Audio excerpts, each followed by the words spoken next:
Hi everyone, it's Yvette Blowitz from SpiritGirl.com and welcome to the Spirit Girl Talk Show podcast. I'm super excited to be here with you today and with our very special guest, Dr. Jodie Lowinger, who is an award-winning clinical psychologist, executive and high-performance coach, keynote speaker and author. Jodie has worked and trained at Harvard Medical School, and her groundbreaking methodology and book, The Mind Strength Method, 4 Steps to Curb Anxiety, Conquer Worry, and Build Resistance. And I'm so grateful that we're going to be speaking to Dr. Jodie Lowinger today about her brand new book. Dr. Jodie Lowinger, welcome to the podcast show. How are you today? Thank you, Yvette. I am doing really well, and it's a pleasure to be here with you. Are you happy to tell our audience a little bit about yourself? So I'm a doctor of clinical psychology and CEO and founder of a couple of businesses. One is called the Anxiety Clinic, which is helping adults, kids and teens to move from anxiety into practical and resilient action. And my other business is called Mind Strength, which is peak performance programs across organizations, schools and the community. Ultimately, I'm a mindset, resilience and anxiety expert. Really, when we are talking about helping people to overcome anxiety, it also helps people to flourish and thrive in whatever that looks like for individuals. What really inspired you to want to study psychology? I've been inspired to study psychology for ever since I can remember. I have a history of my mum was born into trauma. She was born into an environment that was war-torn, so she experienced anxiety as the outcome of that. So I was born into anxiety, and when you're born into anxiety, you end up kind of being this caregiver right from the very beginning. And so, parenting your parent and this intrigue around helping people led me on a path to really want to work out the most practical way to help people on scale. And I just developed a real passion for helping people with anxiety. And that was what my doctoral research was all about, my postgraduate research. And what I love about helping people with anxiety is it is really responsive to practical and effective scientifically supported strategies. So it has been something that I've been developing, the Mind Strength methodology, really over the course of decades in a way. So it's a joy to be able to wrap that up in my book now and help people on scale. And when it comes to anxiety, what is anxiety? Anxiety is our physiological reaction to perceived threat in our environment. And it is really part of the way our brain is wired. The neuroscience that underpins this is a self-protective mechanism that we all have. And it's not something that we want to hate or, get into fight or flight around, because really it's about how we are as human beings. And so when we can understand the neuroscience of this, it becomes a way to be able to help individuals to move from anxiety into effective action. As I like to say, from anxiety to action. The challenge with the human brain is that our brain responds to perceived threat, such as a worry thought, as if it is real threat, such as a predator that is there wanting to attack us. And our brain jumps into fight or flight reactions when we don't actually need it to or want it to. The good news is it's all very helpable across all of us as human beings. And are you able to take us through now the Mind Strength method and the 4 steps? So the Mind Strength method is 4 steps that really help everybody. And the way I love to conceptualize anxiety is this deep protective instinct. I've worked with thousands and thousands of people who experience anxiety at all levels of severity, mild, moderate, or severe. And no matter what level of severity you experience anxiety, whether it's anxiety that is common to who we are as human beings, or whether it's anxiety that is very much getting in the way of you living your life in a way that you would like to live, the Mind Strength method will help you. And so it's 4 steps. The first 2 steps really is built on building self-awareness. It's awareness of our fight or flight driven thoughts, feelings, and actions. So what do we do when we are responding to this perceived threat in our environment? It's really the things that get in the way of us really wanting to live our life with satisfaction and success, whether it's in a professional context or in a personal context. It's awareness about the unhelpful things that are going on. Sometimes I talk about the worry stories or our avoidance behaviors. It might even be our perfectionistic behaviors. It's whatever that looks like to you. Step 2 in the Mind Strength method is awareness of your values. What do you want to do in life that gives you satisfaction and success? So heart-driven actions versus fear-driven actions. Step 3 in the Mind Strength method is a toolkit to build resilience, practical and highly effective strategies to move out of 1, fight or flight, and realign to 2, things that give you a sense of satisfaction, well-being, and resilience. And step 4 is very much about how can we live with this in a really sustainable way. Step 4 is all about well-being and a well-being toolkit to build resilience and satisfaction and success over the long term. The reason I've written the book is to equip people with a self-contained self-help toolkit, because there's so much suffering in the world at the moment. And so I want people to feel empowered and hopeful and positive that no matter what extent of anxiety you're experiencing, the Mind Strength method will be able to help you. I love that. Thank you for sharing the 4 steps and your reason behind the book. I have to say, when I was reading your book, I had this beside me in my car, literally, and I was ordering a coffee and the barista goes, the Mind Strength method. My flatmate's read that book and swears I've got to read it, and it's helped her with her anxiety. And at the time, they're studying at university. Then we have the impact of them having to work, of course, but also the global pandemic on top of that. So there's extra stress, and that's across the board for everybody.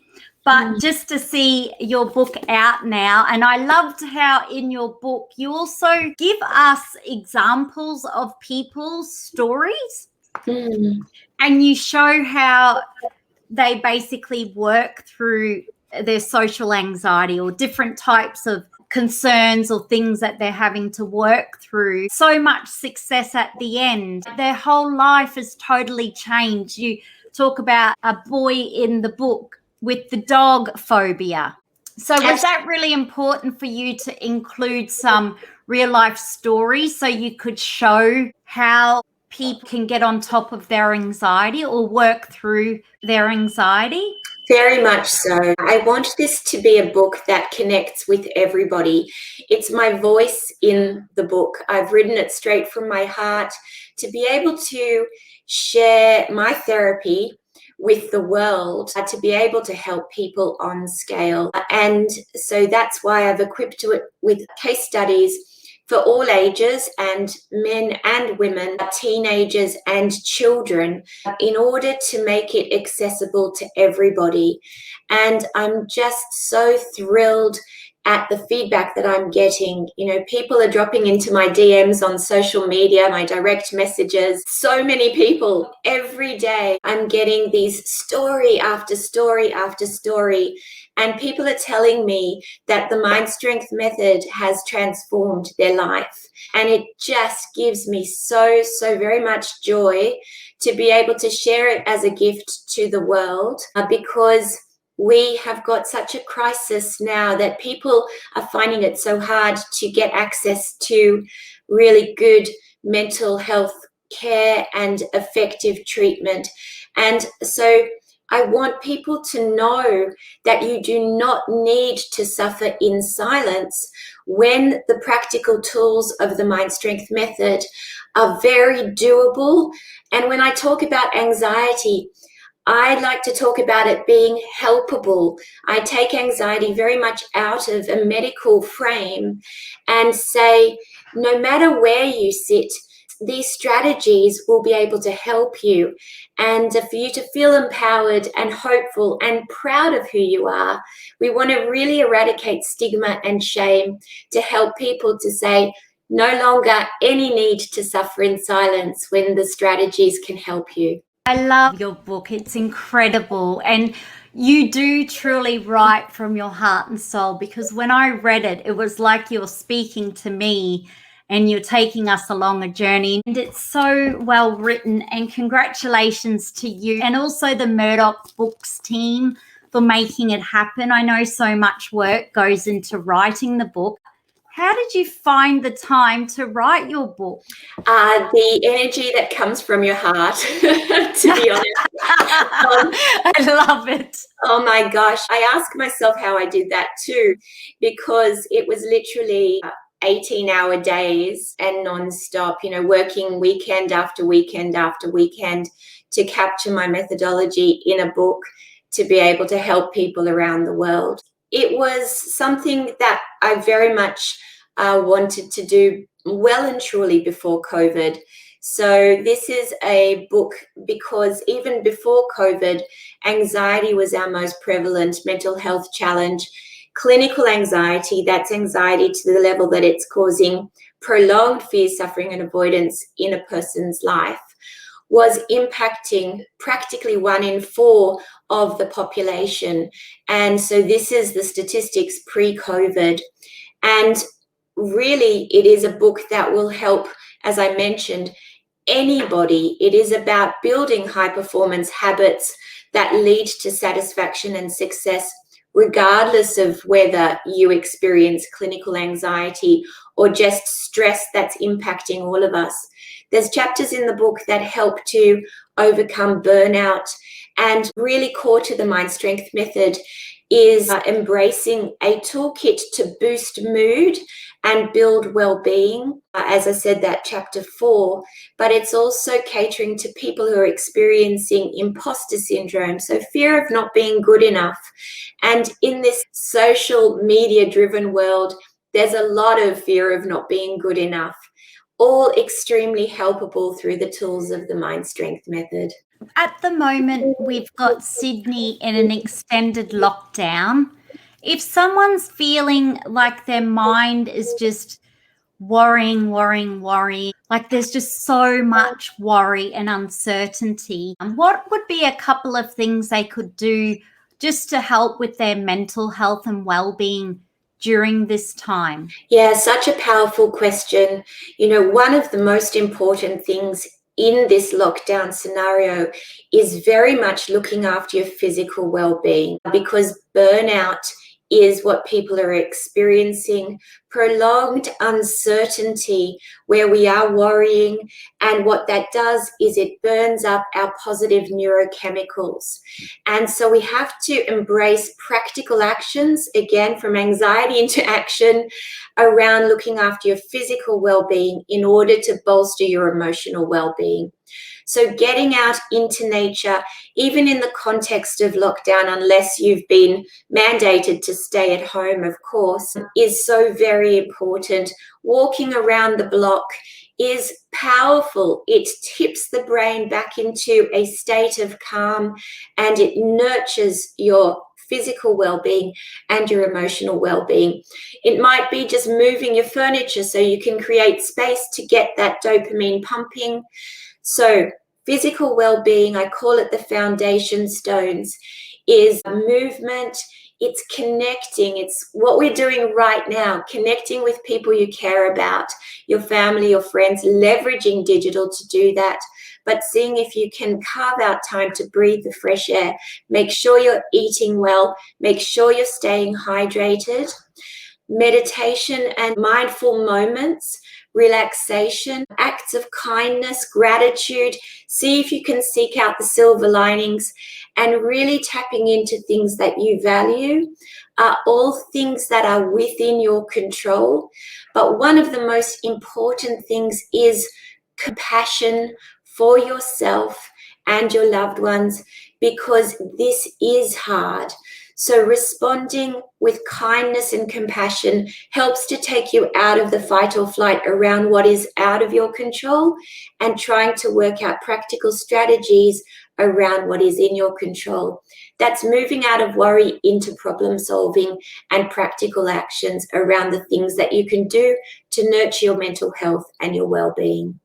And a lot of people are really concerned about losing their job, or when are they going to get back to work and things like that. It's hard to stop worrying, isn't it, sometimes, when it's like your livelihood or your business or your work. Do we nearly have to have an approach, whatever happens, happens? Like sometimes we have to surrender. The worrying's not going to change the outcome, is it? All that worrying, like you mentioned, burn us out. Yeah, absolutely. And the challenge is our brain will worry because we don't like uncertainty. The underpinning of anxiety is fear of uncertainty. We are safe when we can predict and control our environment. And so the human brain does not want uncertainty. And worry is our attempt to get certainty when there is no certainty. And so it tips us into this spiral that leads to focusing on all of the possible things that might go wrong. And so building awareness around worry rather than trying to get rid of the worry, because that's a futile process. Acknowledging worry as a process is very important and very helpful. So mindfulness is core to the Mind Strength method. Mindfulness is an incredibly powerful tool. And so when we can get awareness around when our brain is getting hooked into worry, accepting that rather than fighting it to try to get certainty, and moving into problem solving and action planning around what's in your control, is one of the most powerful tools in the Mind Strength Toolkit. So I talk about this in more detail in the book, empowering actions that will really help to build more hopefulness, because you're focusing on the things that you can focus on and moving into practical action in that space. Can all of this anxiety and stress burn us out to a point where it can then trigger depression? Absolutely. You know, anxiety and depression, there's a high what's called comorbidity. So two mental health challenges side by side. And there's many different variants to that. Sometimes anxiety can lead to depression. Sometimes depression can lead to anxiety. Sometimes they're just side by side. Sometimes we have a vulnerability to it. Sometimes it's purely environmental. So there's many different reasons that can underpin the occurrence of these mental health challenges. However, the good news is, regardless of what those reasons are, these are really helpable experiences, conditions, and the Mind Strength method is built on scientifically supported strategies, decades of research in relation to the scientifically supported strategies that underpin the Mind Strength methodology. So one of the key messages, as we talked about earlier, is the most important thing is to not suffer in silence. Seek out the help that you need. Read the book, because you are going to get help from it. It's incredibly practical. It's self-contained self-help, and seek out the help that you need by way of a trained mental health professional as well. Feel free to reach out to me directly. It is such a joy to connect with people via social media, via my website. I'm so very accessible to each and every one of you. You are important. Your needs matter. So please, please look after yourselves. So you can access me by several websites. It's www.mindstrength.com.au. or theanxietyclinic.com.au, or just connect with me on social media, whether it's via Mind Strength, the Anxiety Clinic, or Dr. Jodie. Very accessible, and I'm talking with the media all the time, and it's so fabulous to speak with you today as well. Now, Dr. Jodie Lowinger, before we say goodbye, you are giving so much. How do you actually take care of yourself, and what are some of your self-care rituals? I try to do exercise. Notice I say try to do because I'm all about embracing imperfection. When we are imperfect, we kinder to ourselves. So I'm very imperfect with the exercise that I do. And I like to say small is better than not at all. So sometimes it's walking around the block. Sometimes it's connecting. I have 3 children, hugging my kids. And whether it's meditation or yoga or exercise, running, eating well, staying hydrated with water, and just really fundamental core principles that make a difference. Connecting with my family and friends. These are some of the strategies that I really do align myself to, and being aware of my own values, which core to my values is helping people and compassion and love, really. And so I'm very fortunate in that the space that I live and breathe professionally gives me so much joy and satisfaction as well. It's my dopamine hits. Thank you so much for sharing your self-care rituals, and thank you for sharing more about why you wanted to write the Mind Strength Method and share your 4 steps to curb anxiety, conquer worry, and build resilience. It was such an easy book to read, really practical, incredible. I totally recommend it for everyone. So thank you for going to all of the effort to make the book happen in between everything you do, and being a mum of 3 kids. Credit to you, Dr. Jodie Lowinger. So thank you again for being so incredibly passionate about helping people. A lot of parents that have been connecting with me and getting the book for themselves and for their teenagers, and in fact for their partners, because they find that it's helpful for themselves and then it's helpful for their kids and teens. To empower parents, business leaders as well is the space that I do a lot of work, and that's very much my joy, is that it's helping in various domains. So thank you, Yvette, for sharing that as well. But Dr. Jodie Lowinger, we will say goodbye to you. Thank you again. An absolute pleasure, Yvette. Lovely chatting with you, and take care. Be sure to subscribe, to leave a 5-star rating and review, and to tell someone you love to. And together, let's feel good from within.